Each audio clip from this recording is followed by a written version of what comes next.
Hi, it's me again. Yeah, and it's a bit of a bad news day today. If you're the BBC, that is. Quite a few stories popped up in my inbox this morning. I thought we could talk about a couple of them, and one that my new friend has covered, and we'll talk about that one in a minute. But this is the main one. Pretty bad. Not again, the BBC. Seriously. What's going on at that corporation? Did you see this? It was all over the papers today. In the Star, in the Sun, the Telegraph, the posh papers. Everywhere. Look, top BBC star taken off air after paying teenager for sexual pictures. Has this man never heard of OnlyFans? You know, you can do that legitimately now. You don't have to groom a teenager in order to buy pictures of that nature. Not that I agree with buying pictures of that nature even on OnlyFans, but it's a thing.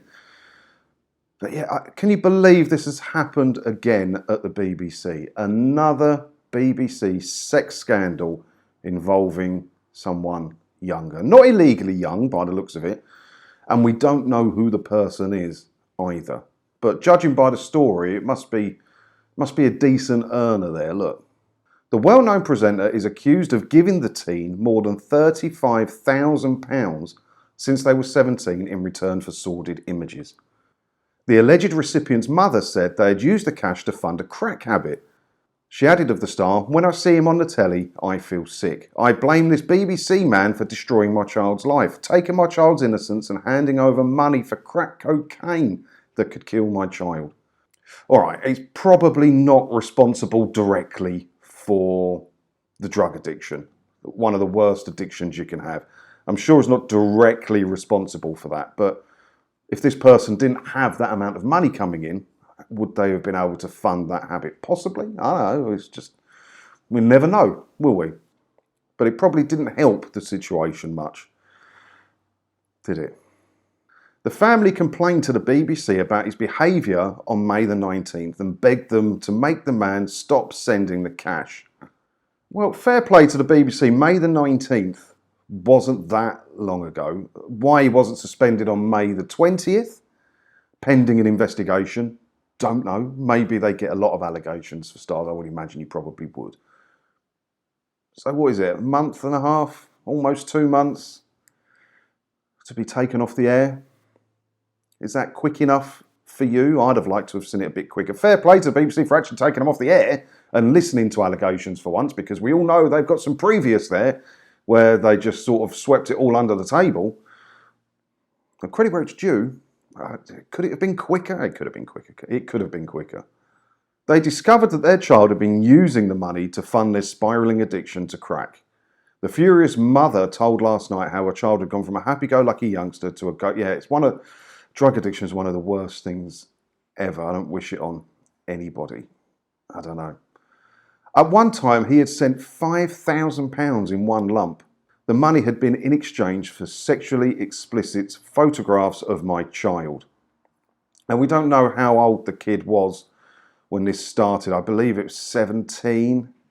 That's what it says here. So, I don't know, make it how we will. But it's another one at the BBC. I know we're getting some scandals on some other channels recently, but if there was a league table for this sort of thing, BBC would be winning. BBC would be winning, wouldn't it? So this person hasn't been named. Maybe they will be named in the future. Maybe it will get leaked. I don't know. I couldn't even hazard a guess at who it was, but if they're able to send £5,000 in one lump and £35,000 in total, it's going to be a fair earner. It's going to be a fair earner at the Beeb, isn't it? There was a couple of other stories to talk about. This one was on BBC's own news service. Look, wealthier might have to pay more for BBC, says ex-chairman Richard Sharp. Why are you still getting involved, Richard Sharp? You're gone now, mate. You quit. Stop talking. It's none of your business anymore, son. Is it? But they keep saying this. They want it to be means tested so that the lower earners will pay less and the higher earners will pay more.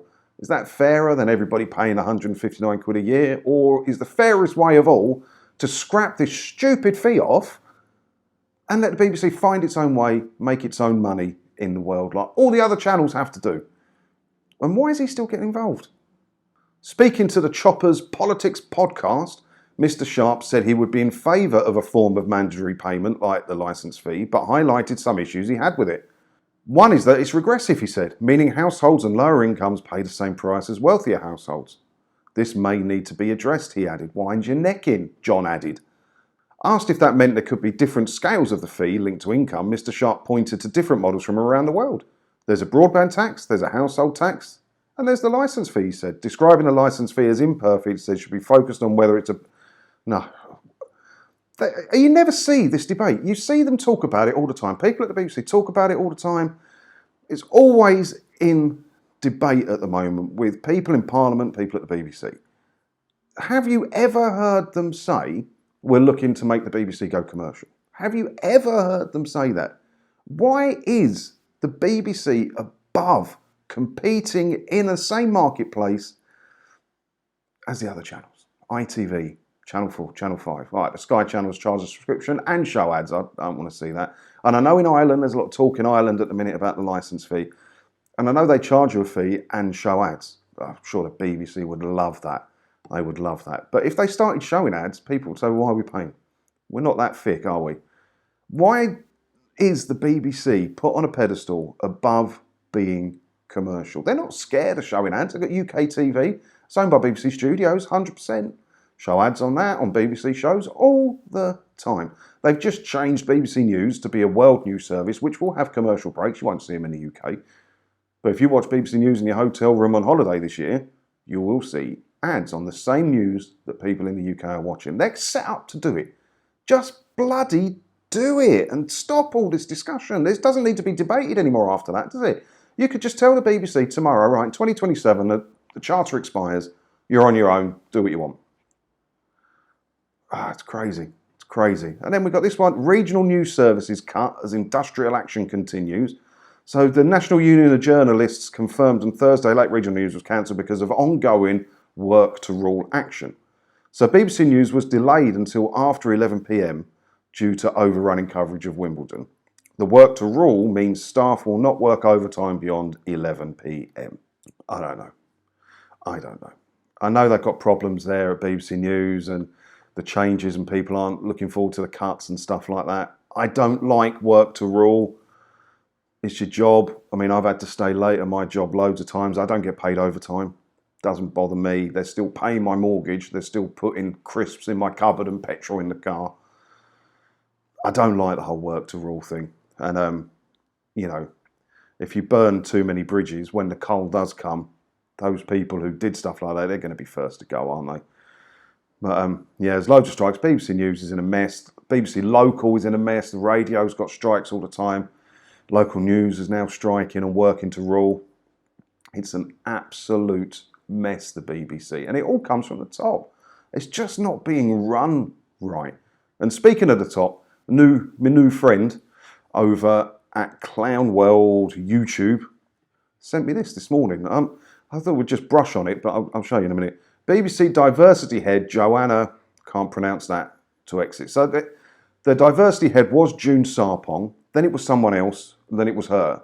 And they've all quit, as my new friend here says, look. So that means since it was formed in 2020, in that role in the BBC, we've had Miranda Wayland, June Sarpong and Joanna Not Sure, all acting as the BBC's head of creative diversity.